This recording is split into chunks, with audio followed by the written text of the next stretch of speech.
যে ক্যামেরাটা নিয়ে কাজ করবো এটা সনির এ সিরিজের ক্যামেরাটার মডেল হচ্ছে a7S Mark II। এটার মূলত প্রবলেম যেটা হচ্ছে তার এক্সপোজার রিংটা কাজ করে না, আর মেইন প্রবলেম যেটা সেটা হচ্ছে মেমোরি হোল্ডারটা, মেমোরি কার্ডের যে হোল্ডারটা ওইটাতে মেমোরি কার্ড অ্যাকসেপ্ট করে না। এখন আমরা প্রাইমারি টেস্ট করব এটাকে রিপেয়ার কীভাবে ফিক্স আপ করা যায়, আর সেকেন্ড অপশন হচ্ছে এটা পুরো ইউনিটটা রিপ্লেস করার।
সিস্টেম আছে, সেই সিস্টেমের একটা লক ওটা ভাঙা। তো আমি চাচ্ছি যে এই ভাঙা অংশটাকে বাদ দিয়ে কিভাবে চালানো যায়, কারণ এই স্লটটার মধ্যেই দুইটা মেমোরি কার্ড অ্যাকসেপ্ট করে, দুইটা memory card MS Pro Duo আর হচ্ছে একটা SD কার্ড। তো SD কার্ড যেহেতু কমন ইউজার যেহেতু কমন ইউজ করে হচ্ছে SD কার্ড, তাতে মেমোরি স্টিক Pro Duo ওইটা অপশনটা না থাকলেও আবার চলবে। তারপর আমি দেখছি চেষ্টা করে যে ওই অপশনটা সহ দুটা কীভাবে ঠিক করা যায়।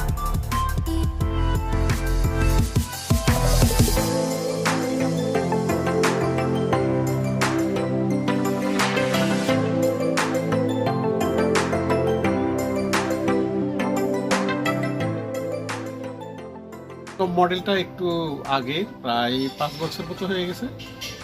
আমরা চেষ্টা করতেছি যে স্পেয়ার পার্টসটা পাওয়াটা একটু চ্যালেঞ্জিংয়ের ব্যাপার, কারণ এটা ডিসকাউন্টেড আমার মনে হয় মাদার কোম্পানি ডিসকাউন্টেড করে ফেলেছে। যদিও সোর্সিং করতে হয় বাইরে থেকে করতে হবে, সেটা সময় সাপেক্ষ এবং কস্টলি।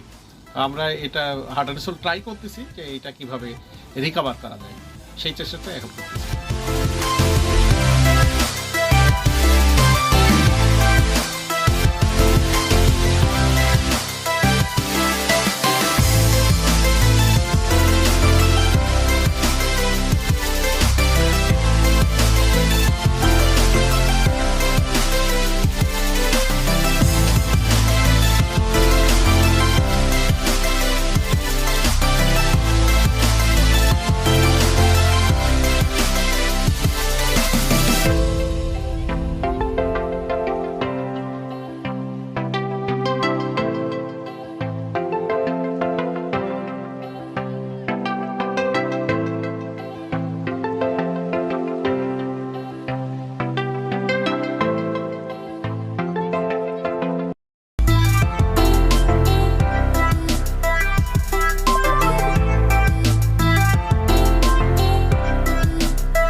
100% একটা সাকসেসফুল হয়েছি এবং যেই পারফরমেন্স দেখতেছি যে এটা যেরকম আশা করছিলাম তা অলমোস্ট সেই রকমই হয়েছে এবং এটা অনেকদিন লাস্টিং করবে বলেও আমি আশা রাখি।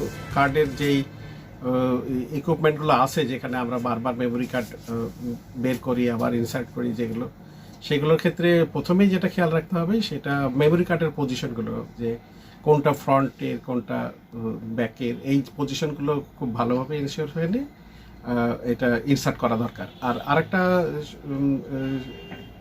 তথ্য হচ্ছে যে যখন আপনি মেমোরি কার্ডগুলো ইনসার্ট করবেন তখন যেন ইজিলি কার্ডটা ভেতরে যাচ্ছে, লক হচ্ছে, এরকম চেষ্টা করবেন। যদি কোনো কারণে ফোর্স করতে হয় সেটা না করাই ভালো, এটার জন্য অনেক অনেক ক্ষতি হয় ভিতরে। যখন কোনো কারণে এটা ভিতরে ফেসে গিয়ে বা লক হয়ে যেতে পারে বা স্টাক হয়ে যেতে পারে, এরকম হতেই পারে। তো সেই ক্ষেত্রে আমার মনে হয় যে এক্সপার্টের শরণাপন্ন হওয়াটাই বেটার।